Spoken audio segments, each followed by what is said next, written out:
Bonjour, merci de cette présentation un peu, je dirais presque exagérée, parce que je suis quand même pas le fondateur de l'agriculture biologique en France. Euh, mais c'est vrai que j'ai joué. Il se trouve que j'ai commencé à m'intéresser à l'agriculture biologique en 1965. Vous voyez, ça date pas d'hier, dans le cadre de Nature et Progrès. Et à l'époque, il n'y avait pas 50 agronomes qui parlaient d'agriculture biologique. J'étais le seul. Bon, et donc forcément, ça a mis et puis en plus, j'ai assez rapidement écrit un livre ou des livres sur l'agriculture biologique. Donc effectivement,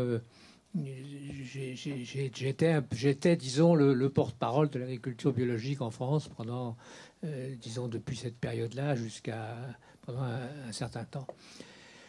Alors bon, parcours, je crois qu'il a déjà été décrit. Donc pendant, je dirais, en gros 65 et 80, mon activité principale était de conseiller des agriculteurs qui étaient en bio, qui voulaient se mettre en bio.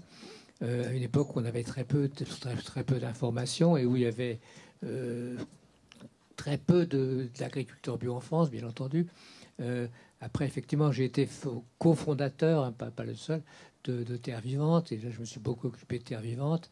Et voilà, et maintenant, je continue à écrire des livres, à faire des conférences. Et en tout cas, je suis très heureux de participer, d'avoir été invité à participer à cette journée.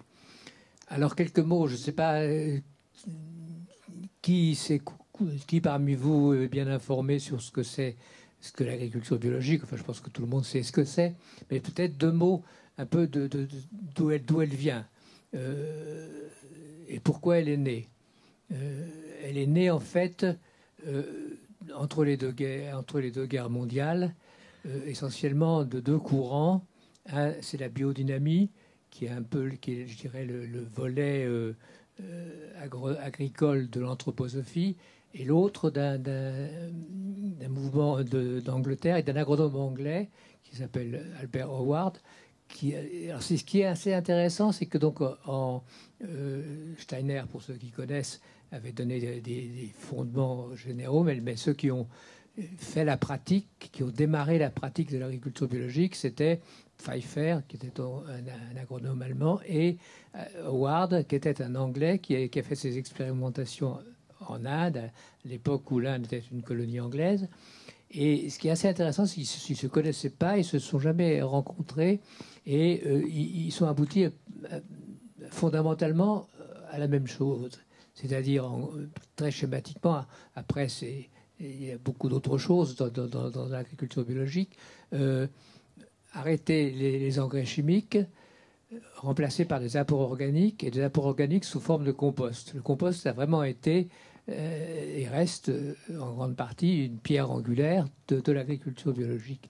Et ce qui est intéressant, c'est qu'aujourd'hui, bon, on parle beaucoup du bio et en particulier de son intérêt pour la santé, pour l'environnement, problème de pollution par les pesticides, etc.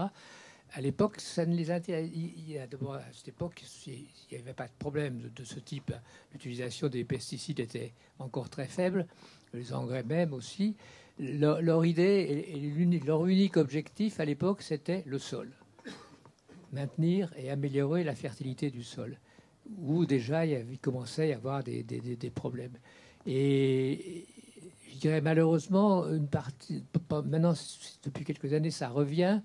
Je dirais le milieu de l'agriculture biologique a un peu oublié ça. Il s'est focalisé sur l'agriculture biologique pour préserver notre santé, pour éviter la pollution, etc. Mais nous, il ne faut pas oublier, enfin, je ne vais pas vous faire un cours d'agronomie, je veux dire, mais le sol, c'est quoi? C'est une mince peau de 20 à 30 cm qui recouvre une bonne partie des terres émergées, et sans quoi, tout simplement, l'agriculture n'existerait pas. Et cette mince peau, elle a été énormément dégradée. Ça commençait déjà à l'époque des fondateurs, mais ça a été bien entendu bien pire après, depuis. Sens que ce qui fait une des choses, il n'y a pas que ça, mais qui fait la fertilité d'un sol, c'est la présence de matière organique et l'activité biologique du sol. Et voilà, tout ça a été énormément dégradé depuis qu'on a matraqué, si on peut dire, les sols avec les engrais chimiques et puis après les pesticides.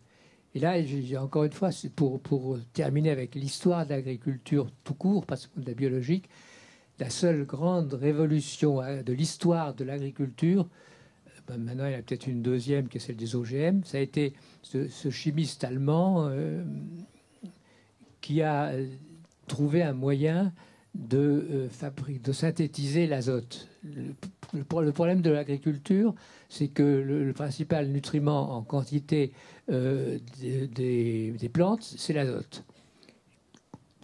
Curieusement, l'azote, c'est 78% de l'atmosphère, donc c'est pas ça qui manque, hein. Énormément. Manque de chance, ça peut pas. C'est surprenant, c'est que les plantes sont incapables d'utiliser cet azote. Elles ne savent pas le capter. Il n'y a que certains micro-organismes qui savent le capter. Alors certaines plantes, comme les légumineuses, on en parle beaucoup ces temps-ci parce que c'est l'année des légumineuses, hein, pour l'ONU. Mais elles arrivent à le capter grâce aux bactéries qui sont sur leurs racines en symbiose avec elles. Et alors ce fameux chimiste, il a trouvé par un processus purement industriel, haute pression, haute température, de lier cet azote atmosphérique avec de l'hydrogène. C'est une réaction chimique, pour faire de l'ammoniac, NH3. Et à partir de l'ammoniac, on fait tout. On fait n'importe quel engrais. On fait aussi des explosifs, hein, entre parenthèses. Et ça a été, je dirais, une invention à la fois géniale ou considérée comme géniale pendant longtemps et funeste, parce qu'elle a permis, dès l'instant où on s'est aperçu qu'en mettant 2 sacs d'engrais azotés sur un hectare, on doublait ou on triplait les rendements par rapport au rendement de l'époque, les gens se sont dit pourquoi s'amuser à mettre du fumier, pourquoi s'amuser à faire des rotations avec des légumineuses pour par leur intermédiaire capter l'azote de l'air. Et je dirais tous les méfaits en grande partie de l'agriculture industrielle. Alors bon, pendant jusqu'au milieu des années 70, il y a eu la fameuse révolution verte. C'était l'invention géniale. Et puis on s'est aperçu au bout d'un certain temps qu'elle n'était pas si géniale que ça, qu'elle avait des conséquences très très négatives, à la fois sur l'environnement, mais aussi indirectement sur la santé du consommateur. Pourquoi sur la santé du consommateur? Parce que dès l'instant où on avait cette possibilité d'apporter l'azote sous cette forme, oublions les rotations, oublions les légumineuses, oublions l'entretien de la matière organique du sol. D'où la monoculture, notamment du maïs. La monoculture veut dire multiplication des maladies, des ravageurs, donc multiplication des traitements chimiques. Les pesticides sont en grande partie une conséquence directe de cette invention. Et donc c'est pour ça que je dirais que c'est elle qui est à l'origine. Bon, il y a eu d'autres erreurs dramatiques comme les labours profonds dont on revient maintenant, mais ça a été quand même en grande partie l'origine de tous les maux de l'agriculture d'aujourd'hui. Alors le bio, donc enfin pour terminer, quand vous m'avez demandé de parler un quart d'heure, c'est passé, non? D'accord. Alors pour revenir donc à l'histoire plus récente de l'agriculture biologique, bon, elle a commencé à se développer tout à fait au début, juste après la Deuxième Guerre mondiale, surtout en Suisse et en Allemagne avec la biodynamie, et puis en Angleterre avec le mouvement d'agrobiologie, enfin d'agriculture que les Anglais appellent écologique, peu importe. Ça a commencé en France. Il y avait à l'époque où j'ai commencé à m'y intéresser, en 65, il y avait une poignée d'agriculture biologique qui l'avait appris essentiellement par les Anglais, hein, tout petit peu par les biodynamistes. Et alors, parler d'agriculture biologique à l'époque, j'ai eu une grande chance, je dis que c'est de faire, d'être agronome, d'être passé par l'école qui était à l'époque considérée à tort ou à raison comme la meilleure, l'Institut agronomique de Paris, qui est maintenant un groupe ParisTech. Alors, j'ai pas appris grand-chose, j'ai appris beaucoup de chimie. Je n'y ai pas du tout appris grand-chose sur... Si, on avait un professeur, c'est intéressant, qui s'appelait Jean Kelling, qui était le seul à nous parler de l'humus. Et on trouvait ça tellement bizarre qu'on l'avait surnommé l'humus lui-même. Non, parce que les autres ne parlaient pas de ça, ils parlaient de chimie, etc. Et donc voilà, l'agriculture... donc, ce qui m'a servi... C'est pas tellement ce que c'est pas certainement pas ce que j'ai appris ici sur les bases de l'agronomie. Je les ai apprises, elles restent complètement valables. Mais ça a été de pouvoir dire aux gens, aux agronomes qui me considéraient comme un hurluberlu, comme un fou. Je me souviens très bien. Je commençais à cette époque, à la fin des années 60, à faire des conférences dans les écoles d'agronomie, invité par les élèves, évidemment pas par les corps enseignants, mais il y avait toujours un qui se baladait en haut de l'amphi pour voir quel était cet hurluberlu, qui disait qu'on pouvait faire une agriculture productive, même si elle ne donne pas tout à fait les mêmes rendements que l'autre, et moderne, sans engrais et sans pesticides. C'était complètement impensable. Je me souviens de réflexion après une de mes conférences d'un prof. Son seul commentaire à ma conférence a été « Monsieur Aubert, vous avez dû beaucoup sécher vos cours quand vous étiez à l'agro ». Bon, c'était de ce niveau-là, je veux dire. Alors, il y a eu toute une période jusqu'à la reconnaissance officielle de l'agriculture biologique, mais ça a été bien au-delà, où vraiment... bien entendu, l'INRA trouvait ça complètement... je me souviens d'avoir parlé avec quelqu'un de l'INRA à une époque un peu plus tardive, où l'INRA a commencé à s'intéresser. Je lui ai dit, mais au lieu de dénigrer l'agriculture biologique, regardez, au moins essayez, expérimentez, et regardez ce que c'est. On dit, ah oui, mais on croyait que c'était une mode et que ça allait passer. Bon, ça n'a pas passé, fort heureusement. Et ce qui est étonnant quand je pense à Monsanto et autres chimiques, c'est que malgré, parce que je dirais l'agriculture biologique continue à être combattue, y compris par d'éminents agronomes qui sont membres, je ne les citerai pas, mais certains les connaissent peut-être, qui sont membres de l'Académie d'agriculture.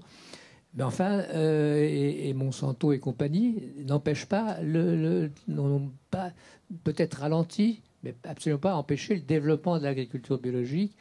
Et alors, au début, on était seuls contre tous. Maintenant, je veux dire, plus personne. On voit à quelle vitesse elle se développe aujourd'hui. Et voilà, on a beau être très peu de choses. On peut alors faire, bien sûr, l'agriculture biologique, c'est 3,5% de la production de l'agriculture française, quand même 7% des surfaces maintenant. Mais voilà, c'est pour ça que je ne dis pas qu'on a gagné le combat contre ces gens-là, il y a encore beaucoup à faire, mais je dirais qu'on est en train de le gagner, parce que de plus en plus, alors l'histoire des perturbateurs endocriniens est un bon exemple. Toute la toxicologie, toutes les études qui ont été faites, qui ont abouti aux fameux limites de résidus de pesticides admissibles, dont on nous a raconté que de toute façon il n'y avait pas de